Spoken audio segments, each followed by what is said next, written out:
آج ہم کریں گے سورہ یاسین کی ترجمہ اور تفسیر، اور اس میں میں آپ کو وہ تفسیر بتاؤں گی جو کہ ہمیں صرف قرآن کا ترجمہ پڑھ کے حاصل نہیں ہوتی۔ یہ ایک مکی صورت ہے اور اس میں کل 83 آیات ہیں۔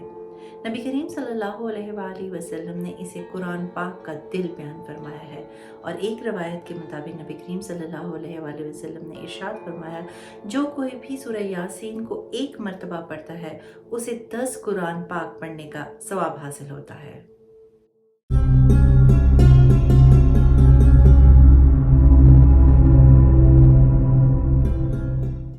آیت نمبر 50 اور 51 میں اللہ تعالیٰ ارشاد فرماتے ہیں، تو نہیں وہ استطاعت و طاقت رکھیں گے وصیت کرنے کی اور نہ اپنے گھر والوں کی طرف لوٹنے کی، اور پھونکا جائے گا سور دوسری مرتبہ تو اس وقت اچانک وہ سب کے سب اپنی قبروں سے نکل کر اپنے رب کی طرف دوڑتے ہوئے چلیں گے۔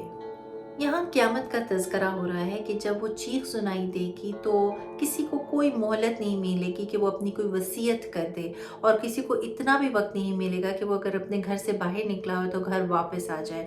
اور پھر آیت نمبر 51 میں دوسری بار سور پھونکنے کا ذکر ہو رہا ہے۔ یہ سور تب پھونکا جائے گا جب تمام کے تمام اشخاص جو ہیں، جو قبریں پھٹ جائیں گی اور وہ اپنی قبروں سے نکل آئیں گے۔ ریڑھ کی ہڈی میں ایک چھوٹا سا ذرہ ہوتا ہے، وہ کبھی ختم نہیں ہوتا، وہ ہمیشہ قائم رہتا ہے۔ اس چھوٹے سے ذرے سے پورا جسم مارز وجود میں آ جائے گا، اور پھر تمام جانور، انسان، جن سارے کے سارے جاگ جائیں گے اور اللہ کی بارگاہ میں جمع ہوں گے۔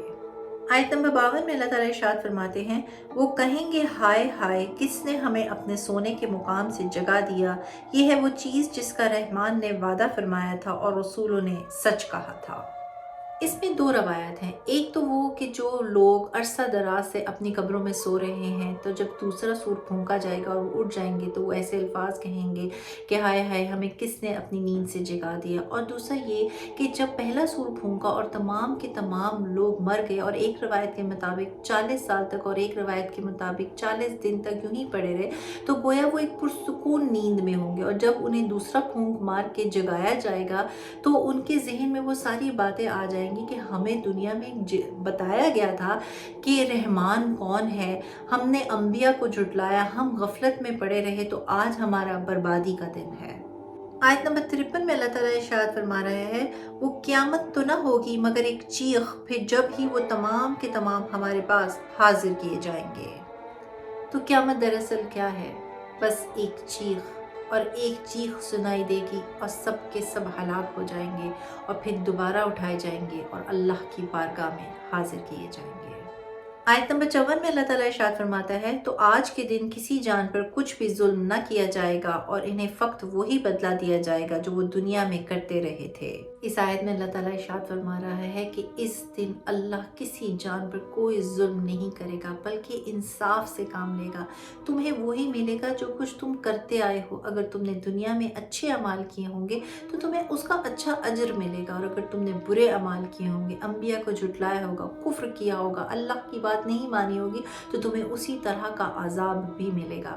قرآن کے مضامین سے یہ بات ثابت ہے کہ کفار، مشرکین اور منافقین ہمیشہ ہمیشہ جہنم میں رہیں گے، لیکن اگر کوئی مسلمان جو دنیا میں بے شک گنہگار ہو لیکن حالت ایمان پہ اس دنیا سے رخصت ہوا ہو، اور اپنے اعمال کی بنا پر اگر تھوڑی دیر کے لیے جہنم میں گیا بھی، لیکن نبی کریم صلی اللہ علیہ وآلہ وسلم کی سفارش اور شفاعت سے انشاءاللہ وہ جنت میں ضرور جائے گا۔ اب آگے انسان کو کس طرح بدلہ ملے گا اس کے احوال کا تذکرہ ہے۔ آیت نمبر 55 میں اللہ تعالیٰ ارشاد فرماتا ہے کہ بے شک جنت والے آج کے دن ایسے شغل میں ہوں گے جو دل کو بہلانے والا ہے، یعنی ایسے کاموں میں مشغول ہوں گے کہ نہ اس میں کوئی ٹینشن ہوگا، نہ کوئی اندیشہ ہوگا، اور نہ ہی کوئی غم ہوگا۔ آیت نمبر 56 میں اللہ تعالیٰ ارشاد فرماتا ہے، وہ اور ان کی بیویاں سایوں میں ہوں گے اور تختوں پر تکیہ لگائے ہوئے ہوں گے۔ یہ سایہ دنیاوی سایہ تو ہوگا نہیں، کیونکہ جنت میں دھوپ تو ہوگی نہیں کہ آپ اس کی حدت سے بچنے کے لیے سائے میں بیٹھیں، بلکہ اس کا حصول صرف آرام اور لذت ہوگا۔ بڑے بڑے تخت ہوں گے اور ادھر میاں بیوی بیٹھے ہوں گے اور لذت اٹھا رہے ہوں گے۔ آیت نمبر 57 میں اللہ تعالیٰ ارشاد فرماتا ہے، ان کے لیے ان میں پھل ہیں، میوے ہیں، اور ان کے لیے وہ ہے جو وہ طلب کرے۔ یہ اللہ کی طرف سے بہت بڑے انعام کا تذکرہ ہے۔ ایک مرتبہ